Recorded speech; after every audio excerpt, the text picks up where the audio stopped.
Well, yo and hello everybody, Mike here, baseball collector. It's Monday night, little mail today, one package, 3 cards from one place. And I know you guys like seeing cards, and that's all well and good, but I think what makes cards even better is when there's stories behind the cards. So I'm going to tell some fun stories with the cards that I got in today.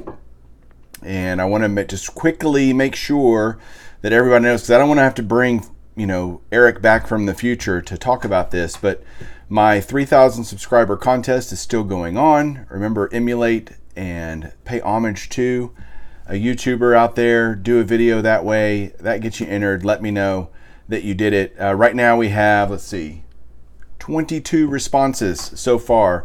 All the ones I have seen have been fantastic. They've been great. I really appreciate it. So we'll see if we can get some more people. Remember, $100. And that you have until Sunday to do that. Through Sunday, I will actually do the drawing on Monday, Labor Day. End our summer with a nice little giveaway. So thanks to everybody that's participated so far. Hope you guys have enjoyed it. I know I've enjoyed watching them. So let's get to some cards. One of them in particular, really nice card. Hang on one second. All right, guys, here we go. I promised a story, so here's a story. And many of you know, if you've watched my channel at all, a few weeks ago I went to the Dallas Card Show. I had the great pleasure of meeting Mike, who runs his own card shop in Moore, Oklahoma, called Mikey Mantles, and huge Mickey Mantle guy, and has a ton of Mickey Mantle cards. So I was able to do a deal, but not only does he have he had a great showcase at the show, he has a great shop, he also sells stuff on eBay. And so I got 3 cards from him in eBay, which is, 2 of them on eBay, and one of them I did a private deal. The first one I got on eBay is this Panini National Treasures Red Sheendienst auto. I really love this set. I love the Cooperstown picture in the card. The picture of the player is just awesome. Great on-card autograph here of a Hall of Famer. I think I paid $9 for this. And then here comes a card that you're probably going to go, we are watching Baseball Collector, right? And the answer is yes, you are.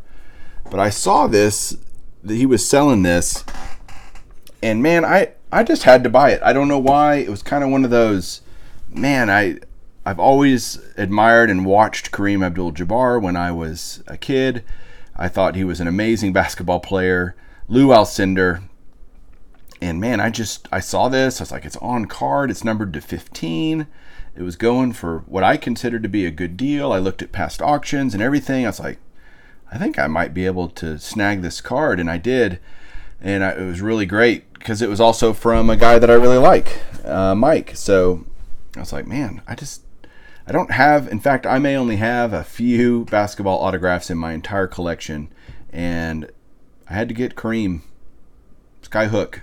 Love it. This is from, I guess it's called, Panini something. Let me look. Encased, maybe? Does that sound right? Yeah, Panini Encased. I can't believe I knew that. But awesome. Number to 15 on card. The purple is really awesome because it goes well with the colors of the Lakers. This is like, I guess, a red parallel maybe or something. But there you go. All right, now let's get to the main event here. I'm going to go ahead and show the card, and then I'll kind of tell the story behind it. I don't want to keep you guys waiting. I'll just put it right there in front of you, and you can take a look at it. It's the 1969 Topps Mickey Mantle, last name in white. This is a really important card in the hobby because it is, Mickey Mantle's last card was 1969 Topps. And what they did was, in the 5th series of 1969, the printer kind of goofed up, and several of the cards, including Mantle, where their name was supposed to be in yellow, their last name, it was printed in white.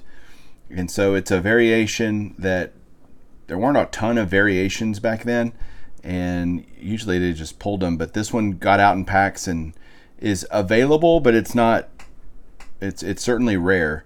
And so when I was talking to Mike about this, in fact, at the show, he bought one of these and sold one of these in about 5 minutes as I was sitting there. He bought a PSA 6 and turned around and sold it to another guy literally 5 minutes later.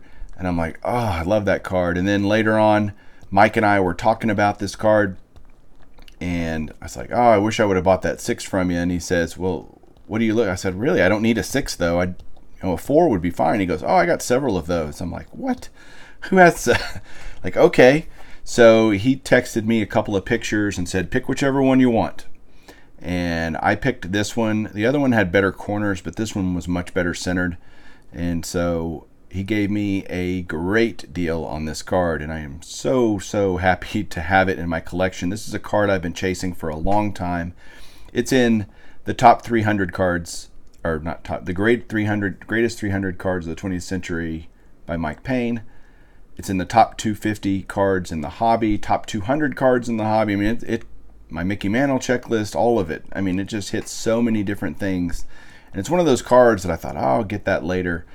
But now it leaves me with only needing one card from the 60s for the top 300 cards by Mike Payne. And I'll get to that in a few weeks when I get down to the 60s. But let me just show you kind of, here's the other version. Let me move this one over maybe a little. So there's the white, and there's the last name in yellow. And you can see totally distinctly how different they look. And, you know, very rare on the right, the last name. Ironically, these are both 4s, which is kind of cool. They're both pretty well centered Mickey Mantle cards. What's neat about this card also, let me turn it over. So they, as you know, they're about to do last Topps card as a set registry. So this one will be on there. This shows all of Mickey Mantle's statistics for his career. What's neat about this card also is if you read right above his statistics, it says Mickey is 3rd on the all-time home run list. So I guess he was behind probably Aaron and Ruth at the time, which is pretty impressive. And the All-Star announced his retirement from baseball on March 1st, 1969. So when they printed this card, this was a 5th series card, then they absolutely knew that Mickey Mantle had already retired. So it was kind of a last hurrah for Topps to put a Mickey Mantle card out in 69. I just think it's awesome. It's an absolutely great card. So thrilled to own it. So kind of a holy grail card for me. There you go, guys. That's the Mantle I was talking about in the title. Hope you enjoyed it. Everybody have a great night. We'll talk to you soon. Keep collecting.